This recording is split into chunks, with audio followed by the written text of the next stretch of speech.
Mga master, kumusta tayo dyan? Meron na naman tayong cleaning at isang customer na nagtiwala sa atin. Ito po ay Daikin split type inverter. So ganito lang tayo maglinis. Basican lang po. Ang ating puhunan dito ay ingat. So dandahan lang sa pagtatanggal ng parts, kasi maselan niya, kasi plastic lang naman yan at madaling mapunit. Ito, forward natin ng konti para hindi mahaba yung video natin. Tinatanggal na natin ang ating cover. So ayan, mga tornilyo, lahat ng tornilyo makita, tanggalin natin yan mga master. Para matanggal natin yung ating tinanggal natin yung ating control board. So picturean natin yung video para may reference sa mga communication wires na tatanggalin natin, para may balik natin ang tama at hindi tayo magkamali. And ganoon pati mga socket mga master, ingat lang po sa pagtatanggal para hindi mag-lose contact pag binalik natin. So ganun lang, tandaan nyo mag-picture, mag-video para may reference sa pagbabalik ulit na maayos ng tama. So yan, dinadandahan natin, dino-double check natin mga master bago natin ibaba para safety tayo. Makita natin kung may problema ba at ma-advise natin sa may-ari. So ito, goods naman, medyo malikabok lang at hinipan na lang natin. Di bali nang wag natin sprayin yan, gamitan natin brush para matanggal yung alikabok. So safety na natin to, forward ulit natin and tanggalin natin yung ating drain pan. So okay na yan. Tatanggal ang drain pan, tanggalin tornilyo ng ating evaporator. Then magpa-assist tayo sa ating partner, tanggalin natin yung blower niya mga master. Ito nga pala ay magnetic lang master, kaya madali lang. So okay na, tanggal yung blower, ano lang. Then yan, tanggalin natin yung ating fan motor. So nakaklip yan, tanggalin natin. Tandaan lang, ingat lang. So ayan na, tanggalin yung ating fan motor. Manipis lang yung fan motor ng ating split type na Daikin. Madali lang yan. So ayan, check natin, okay na yan. And ready to set up na ng wash bag. Yan, okay na, di ba? Okay na to, tira na to. Ayan, kalas natin yun.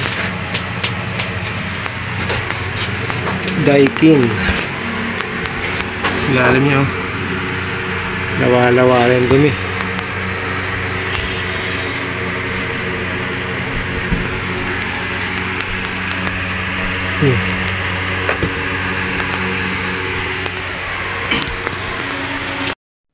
At ayan na, nakaset up na yung ating wash bag. Ready na tayo maglinis mga master. So yan, okay lang yan, ganyan lang wash bag natin, simplihan lang. At meron tayong pina-customize na buntot niya para sa tubig. Then yung ating washer, okay lang ganyan mga master. Magpa-customize na lang kayo, bumili kayo ng mga nozzle na bended para madukot yung mga nasa loob, mga nasa ilalim. So okay na okay yan, simplihan lang. Yan, katulad yan, naka L-type tayo mga master. Tapos kapag ilalim, gamit tayo yung U-type na bended nozzle. So madudukot lahat yan kapag ganyan ang ating mga ginagamit na panlinis. Hindi na kailangan ng pump down, ng pull down. Deep cleaning lang, dali na yan.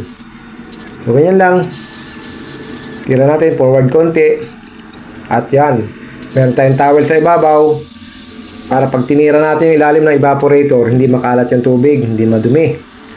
So yan, tira lang, tapos silipin natin kung may natira pa, tirahin ulit hanggang sa malinisan lahat, hanggang kasulok-sulukan, secondary drain and back drain dyan, lilinisan natin. Hindi lang na video na yung back drain. So yan, pati yung ating drain hose, importante lilinisan yan para yung mga lumot.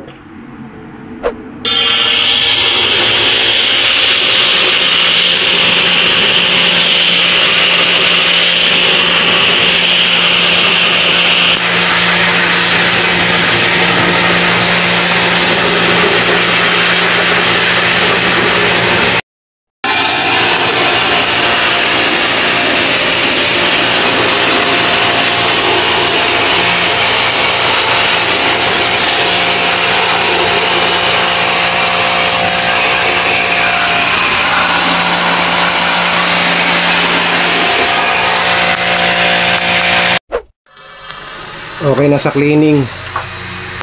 Yan. Yung ilalim niyan, dala yan. Assemble na lang. Hindi natin papakita assemble, reverse na yung video. Okay, sa labas okay na din. Finishing na, punas-punas na lang, master. Daikin. Ito na yung parts nya, control board nya, fan motor, swing motor, drain fan. Okay, ito na, testing na tayo mga master after cleaning. So sa may mga ganitong unit, Daikin, PM lang kayo or kahit anong brand. Okay.